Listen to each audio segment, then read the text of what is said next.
story you are about to hear is true. Only the names have been changed to protect the innocent. Fatima Cigarettes, best of all long cigarettes, brings you Dragnet.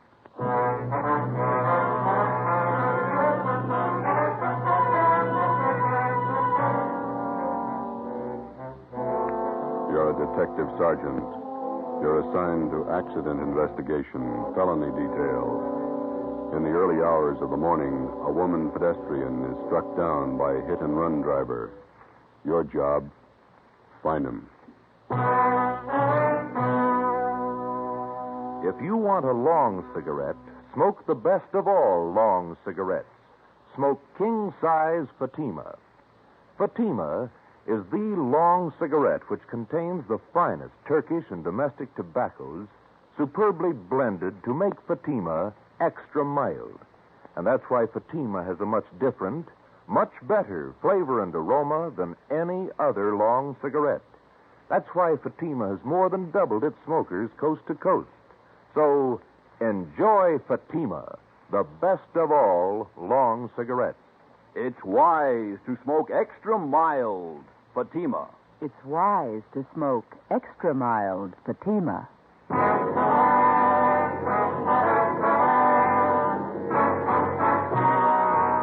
Dragnet, the documented drama of an actual crime. For the next 30 minutes, in cooperation with the Los Angeles, travel step by step on the side of the law through an actual case from official police files.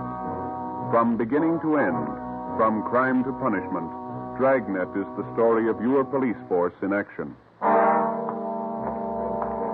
It was Monday, September 4th. It was hot in Los Angeles. We were working the night watch out of traffic division. My partner's Ben Romero. The boss is Captain Sullivan, Commander AID. My name's Friday. It was 12:45 a.m. when I got to the second floor at 123 South Figueroa Street. Accident investigation. The Record Bureau. Hi, Wanda. Hi. Sergeant Romero come back with you? I got a phone message for him. Well, he's over Georgia Street. He'll be back in a couple of minutes. You got time to take a 15-7? Sure. I got some additional information on a hit-and-run felony. All right. Pretty warm up here, isn't it? Mm-hmm. There's coffee over there if you want it. No, thanks.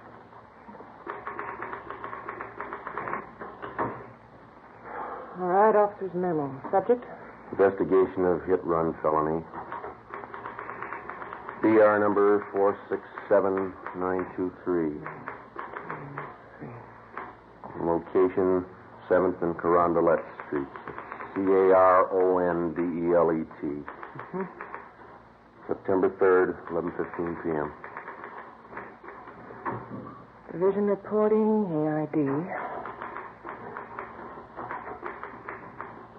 Division of occurrence? Central. Central.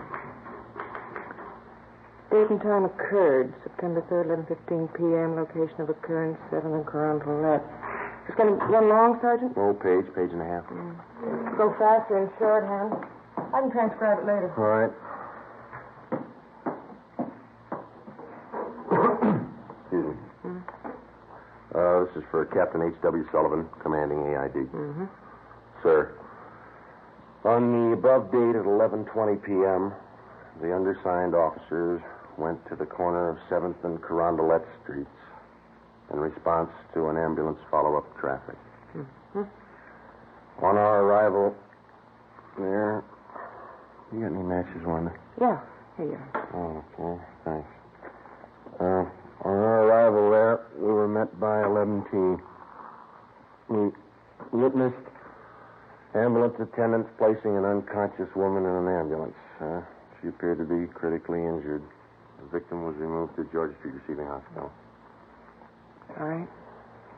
We then interviewed a man who identified himself as Chester J. Crawford, 540 Green Oak Drive. He stated that he was acquainted with the injured woman and that her name was Sheila Gordon, Gordon, 7832.5 7th Street. Crawford told us that he was taking her home from a dance. And they arrived at the intersection of 7th and Carondelet Streets at approximately 11:15 p.m. 11:15. Okay? Yeah. Crawford Crawford further stated that while he and Sheila Gordon attempted to cross the intersection, an automobile headed west on 7th Street went through the red traffic light. Would you read that last part back? Attempted to cross the intersection, an automobile headed west on 7th Street went through the red traffic light. Okay. Crawford told us that he jumped out of the path of the car and tried to pull Miss Gordon with him. He said that the car struck her down without slowing down, continued out 7th Street, and disappeared. Wait a minute. Oh, I'm sorry. And disappeared. Okay. Crawford stated the hit-and-run car was either a Dodge or a Plymouth, that it could have been either last year's model or this year's. He described the car... Is this too fast, boy? That's all right. He described the car as either light blue in color or bluish green. Said that he failed to get the entire license number, but that the last three numbers on the rear plate were either 804 or 304. 804 or 304. That's right. Okay. Fine. Crawford said he made an attempt to follow the hit-run car, but that he was unable to obtain transportation. He stated he then ran to a phone at the Corsev Bar and Grill. Spell that? What? Corsev. Oh, Corsev. That's at 7th and Carondelet, and called the police. And the undersigned officers then obtained Crawford's full name, address, phone number, and proceeded to question residents in the neighborhood, and were unable to locate any other witnesses besides Crawford. Okay. Hi. How'd you do? Oh, so that's about all. Doctor says we won't be able to talk to her for at least a couple of days, maybe not at all. What's your chances? 50-50 if she's heavy on luck. 3 broken ribs, brain concussion, internal injury. What Lee Jones had to say? Is that all the report, Sergeant? Oh, yeah, Wanda. We'll have the rest for you a little later. Thank you. I'll type this much up as soon as I can. Thanks. Sure. What Lee Jones had to say? Nothing. He and Finkel went over the area for an hour. No broken glass from headlights at the PI. No tire impressions worth anything. No physical evidence. Where does it leave it? With a half-dead girl and no suspect. What do you think, Joe? I don't know. It's a sour one. Any kickback on the teletype here? No? That guy she was with, Crawford, not too much help. Looked a little nearsighted to me. He saw well enough to get out of the way of that car. You got the notes. How much to give us? Let's see. I got it here in the book. The car was either a Dodge or a Plymouth, late model. Color, either light blue or blue-green.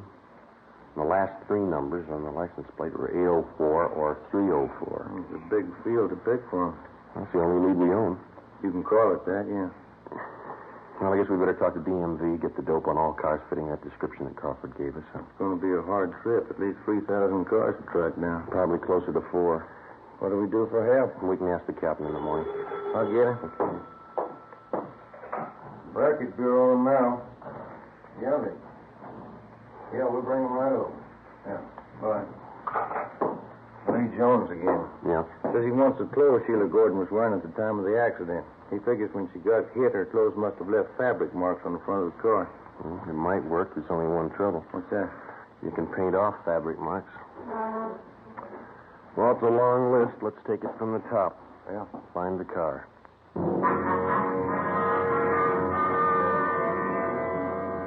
Tuesday, September the 5th. We called Mark Benson at DMV and asked for full information on all vehicles fitting the general description of the hit-run car.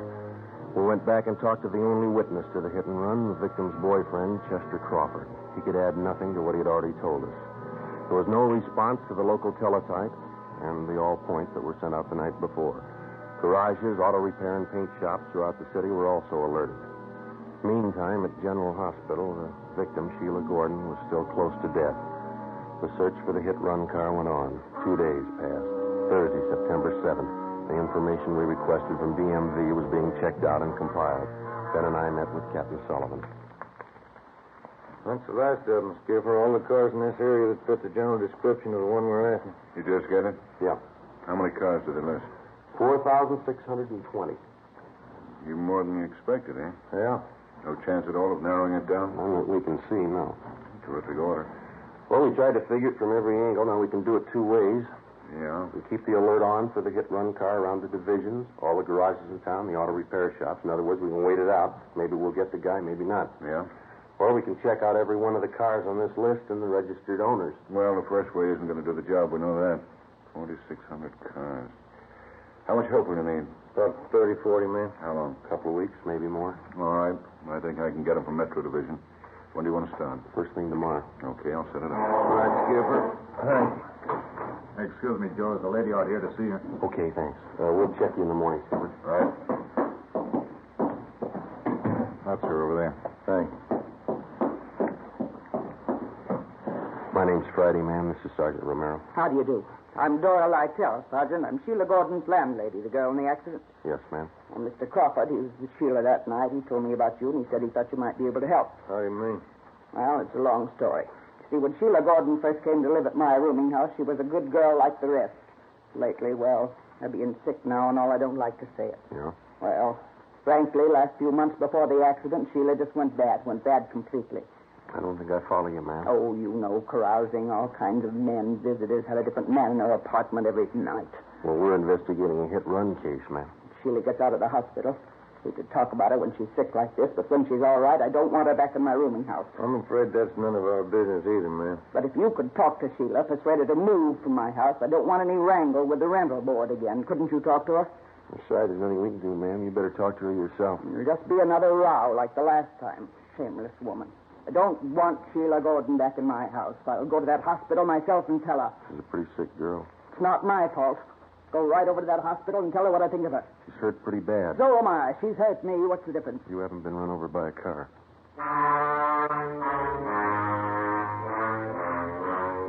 Next morning, Sergeants Reed and McLennan, Ben, and myself joined the 40 men from Metropolitan Division who had started checking out the first of the 4,620 suspected cars. The detail was broken down into teams, and each team was handed a list containing the names of 100 registered car owners. It was a long job and a dull one. Dozens of people weren't at home when we called. We had to rig up a system of checkbacks for each one of these. Some cars had changed hands 2 and 3 times. That meant more checking. By the end of the second week, we'd gone through more than half of the 4,600 names on the list. By the end of the fourth week, we had less than 1,000 to go. At the General Hospital, the victim, Sheila Gordon, was pronounced out of danger and recovering.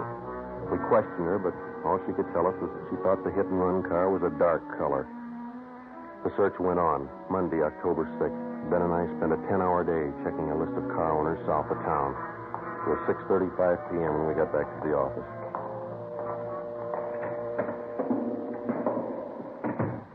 Hi. Hi, Reed. How'd you do today? Fair. Looks like we got one. What do you mean?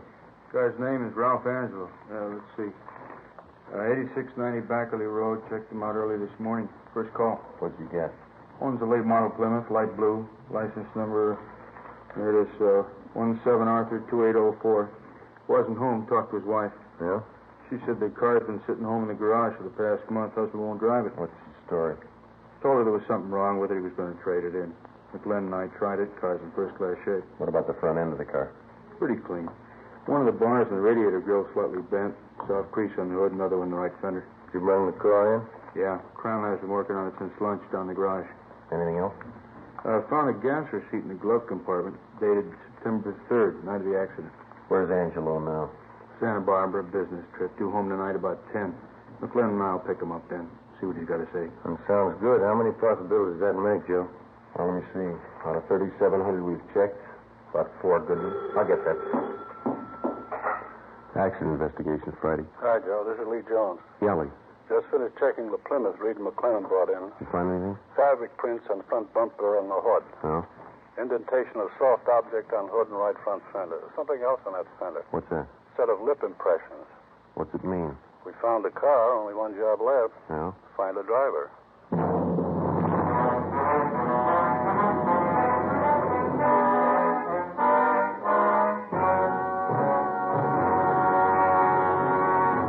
You are listening to Dragnet, the case history of a police investigation presented in the public interest by Fatima Cigarettes. If you smoke a long cigarette, it will be in your interest to listen to a typical case history of a Fatima smoker. It's the case of attorney R. Michael Charters, member of the New York Bar, and this is his actual signed statement. Lawyers are always working against time. Long hours mean smoking more, and that's why I prefer extra mild Fatimas. I recommend them to anyone who likes a king-size cigarette.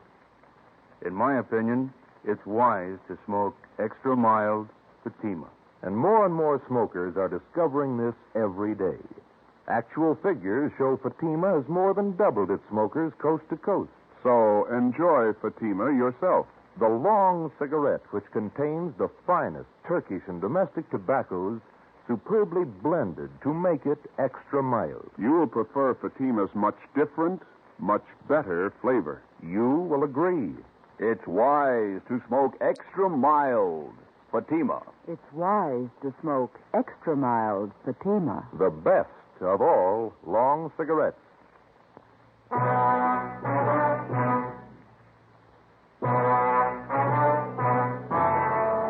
Monday, October 6th, 10 p.m. Suspect Ralph Angelo was picked up at his home by investigating officers and brought downtown to the interrogation room.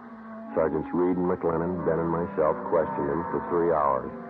At 1:30 a.m., we took Angelo to the county jail where he was booked on suspicion of 501 vehicle code, hit-and-run felony. The next morning, we obtained a warrant from the district attorney's office, and later that day, Ralph Angelo was arraigned in Municipal Court Division 7. A date was set for his preliminary hearing in municipal court. Sheila Gordon recovered from her injuries and was released from the general hospital. On October 10th, the preliminary hearing was held. Sheila Gordon was on the stand most of the morning. After the noon recess, I was called to testify. Raise your right hand. Solemnly swear that the testimony about to give pending in this case be the truth, whole truth, nothing but the truth, so help you God. I do. State your name. Joe Friday. Be seated.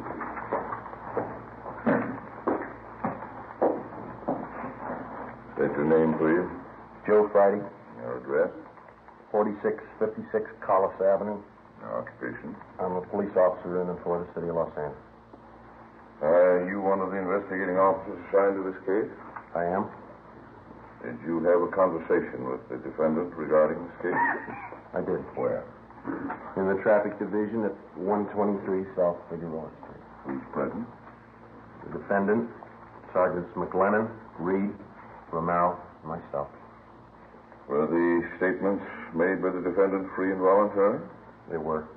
Was there any promise of immunity or reward of the use of force or violence inducing the next statement? No, there was not. You tell the court the extent of the conversation at that time.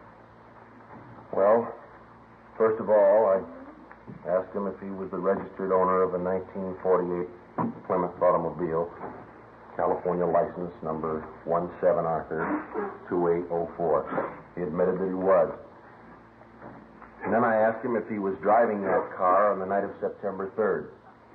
He said he was, but that he did not drive anywhere near the location of the hit-and-run felony that night at 7th and Carondelet Street.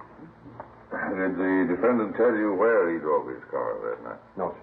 You asked the defendant where he drove his car that night of September 3rd? Yes, I did. And what did he answer? Well, he said, none of your business. Did you persist in this line of questioning? Yes, I did. The defendant continued to refuse to give you the information? That's right.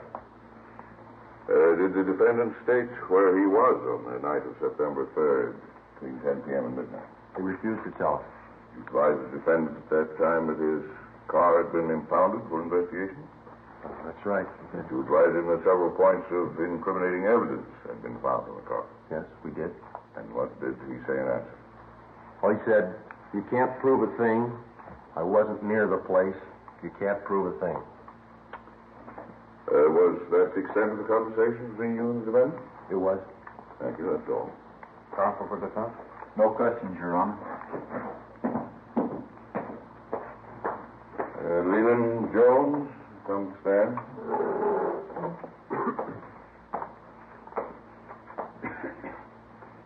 Raise your right hand. You solemnly swear the testimony you're about to give pending in this case be the truth, the whole truth, nothing but the truth, so help you God. I do. State your name. Lee Jones. Be seated. Your occupation? I'm a police officer in and for the city of Los Angeles. What particular detail are you assigned to? I'm a lieutenant in charge of the police crime laboratory. Well, counsel for defense stipulates the witness is a qualified forensic chemist. So stipulated. Mr. Jones, you are the commander in charge of the police department scientific investigation division. Is that correct? Yes, yes. Jones, I will show you a photograph of an automobile. California license number 17A2804 to be photographically marked People's Exhibit C. Have you ever seen this car before? I have. Where and when did you see it, please? I saw it at the Traffic Division Garage, 123 South Figueroa Street, Monday, October 6th this year. Did you make an examination of this car at that time? I did. What did the examination consist of? And what were your findings? I made a systematic examination of the car using oblique lighting from a 500-watt photo flood lamp and a bell-type reflector. I found the following evidence. Excuse me. On the front bumper of the car, I found fabric marks consisting of 51 threads to the inch. I then took a perpendicular photograph of those marks with a copy camera. Here is a photograph of that portion of the bumper containing those marks. Well, I wish this photograph we mark People's Exhibit D for identification. Let it be so. You proceed, please, Mr. Jones. What else did you find in your examination of the defendant's car? I found fabric marks on the cowling of the car, extending back under the hood. These marks were made by fabric having a weave of 38 ribs to the inch. I have here a photograph of those marks. Thank you. I'm going to ask this photograph to mark People's Exhibit E. So, Mark. What else did you find in your examination of the car, Mr. Jones? I also noted an indentation in the right portion of the car's hood. It had the appearance of having been made by a soft object enclosed in fabric striking the car. Would a human body struck by a car make such an indentation? Yes, it would. Here's a photograph I took of that indentation on the defendant's car. I'm going to ask this photograph to mark as People's Exhibit F. So marked. All right, continue, Mr. Jones. On the top of the right-hand fender of the car, I found a lip imprint in red lipstick. I lifted that print with a piece of cellophane tape, then placed the tape on a plain white card, which I have right here with me. Thank you. Ask this card to mark People's Exhibit G. So marked. Now, Mr. Jones, these pieces of evidence which you found on the defendant's car, did you compare them with other objects? I did. Will you please state what comparisons you made and your findings? Well, in the first place, I find that the fabric marks in People's Exhibit C, taken from the bumper of the car, has the same count per inch as the stockings worn by the victim, Sheila Gordon. Secondly, I found the fabric marks shown in People's Exhibit D from the cowling hood of the car to be the same count per inch as the coat worn by the defendant. I further made a comparison between the lip imprint found on the right fender, as shown in People's Exhibit G, and various exemplars of the victim's lips. She made the exemplars by placing her lips against heavy, stiff white paper. I have those exemplars with me. That's the remark of People's Exhibit H. So marked. Now, may I ask, how did the lip imprint taken from the defendant's car compare with these sampled imprints made by the victim's lips? I found that there were 17 points of similarity between the two. These points of similarity consist of various small lines or wrinkles which match identically, as may be seen in the photograph. Jones, do you have an opinion as to the origin of the lip imprint on the defendant's car as shown in People's Exhibit G? I do. What is that opinion? It's my opinion that the lip imprint on the defendant's car, as shown in Exhibit G, was made by the lips of the victim, Sheila Gordon. Who is it? Now, Mr. Jones, we recognize, of course, that you're a qualified forensic chemist. But are you going to set yourself up as an expert on women's lips, too? Well, I've done some research in that department, too. Mr. Jones, isn't it possible that any number of lip imprints made by different people would look exactly alike? No, it is not possible. There are no two things in the world exactly alike. There are no two sets of lip imprints alike. Well, anyone who's been around at all would know that. That's all, Mr. Jones. Thank you. people's case, Your Honor. Counsel for the defense? We will not offer any defense at this time, Your Honor. It appears to me that a felony has been committed and reasonable cause to believe that the defendant committed it. The defendant will be held to answer in Superior Court. Tuesday, November 4th. Suspect Ralph Angelo was arraigned in Superior Court, Department 88, and the date of his trial was set for December 1st. During the weeks preceding the set of the trial, we worked with Lee Jones and the District Attorney's Office preparing the case against Ralph Angelo. 2 days before the trial opened, we had a visit from one of the men from the DA's office, a process server. Hi, Bert. Hi. We got trouble. Yeah? Sheila Gordon's disappeared.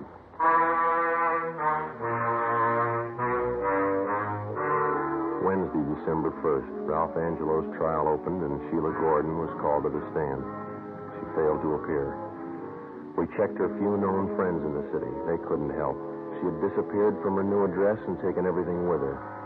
A bench warrant was issued by Superior Court for Sheila Gordon. The Deputy District Attorney succeeded in having the court grant a delay in order to find the missing girl, in this case, the complaining witness. Meantime, we got out a local broadcast and an APB. We got missing persons detail to help out in the search. Still no sign. Ralph Angelo's lawyer asked the court for dismissal of the hit-and-run felony case because of Sheila Gordon's failure to appear. On December the 8th, the court ruled on the motion. Regarding the motion by the defense for dismissal of hit-and-run felony charges against Ralph C. Angelo, because of the prosecution's failure to produce the complaining witness, to which Sheila R. Gordon, the court feels it would not serve the interests of justice to continue the case. Case dismissed. The search for Sheila Gordon went on. Behind us, we had logged 3 solid months of police work, checking and running down more than 4,000 cars. Hours of labor in the crime lab. More hours pounding the pavement, questioning people, checking, rechecking. Without a trial and a conviction, it didn't mean a thing. 3 days before Christmas, we received information that the missing girl was living in a small town south of Los Angeles. Ben and I checked the address.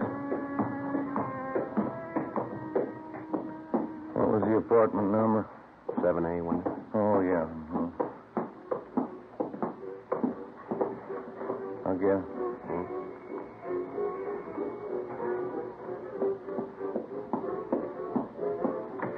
Yeah? Oh, you two. Come in. Sit down. Make yourself at home. I'm sorry the place is such a mess. A little party earlier tonight. It's messed up. What about the trial? Why didn't she show? Come on, sit down. See, I'll tell you what. I'll freshen up a little, put on some makeup. What about the trial? I didn't have anything against the guy. I didn't mean to run me down. You wouldn't happen to have a drink on you, would you? You know better than that. Why didn't you show up at the trial? I told you I didn't have anything against the guy. What was it, a payoff? Look, why don't we go out and get something, then we can come back and have a party. How much did he give you? $50. He was awful nice. You agreed not to show in court. I didn't have anything against the guy, that's all. Better get your coat. Why? That's what the court wants to know. You're taking me in. Why? Is there any law against forgiving? Yeah, when you get paid for it.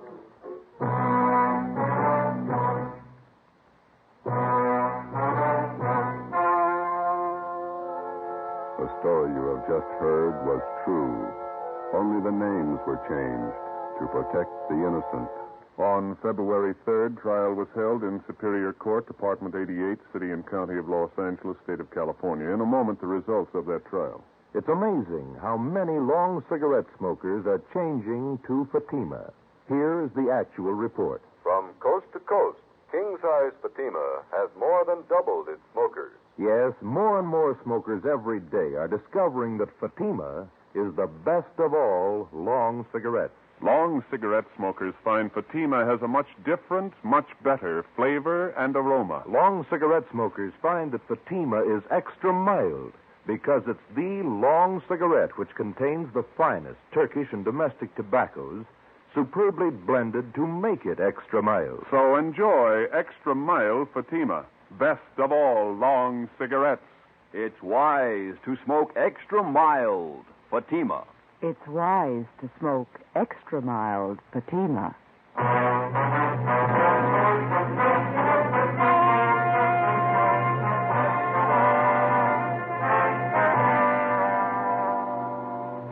Sheila Gordon was returned to Los Angeles, and a new date was set for the trial of Ralph Angelo. Subsequently, he was tried and found guilty as charged. Angelo was also tried, along with Sheila Gordon, for compounding a felony. They were both convicted and received the sentence as prescribed by law. They are now serving their terms in the state penitentiary.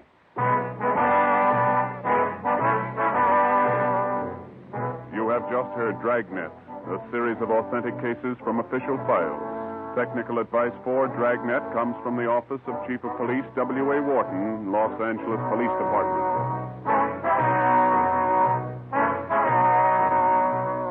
Fatima Cigarettes, the best of all long cigarettes, has brought you Dragnet from Los Angeles.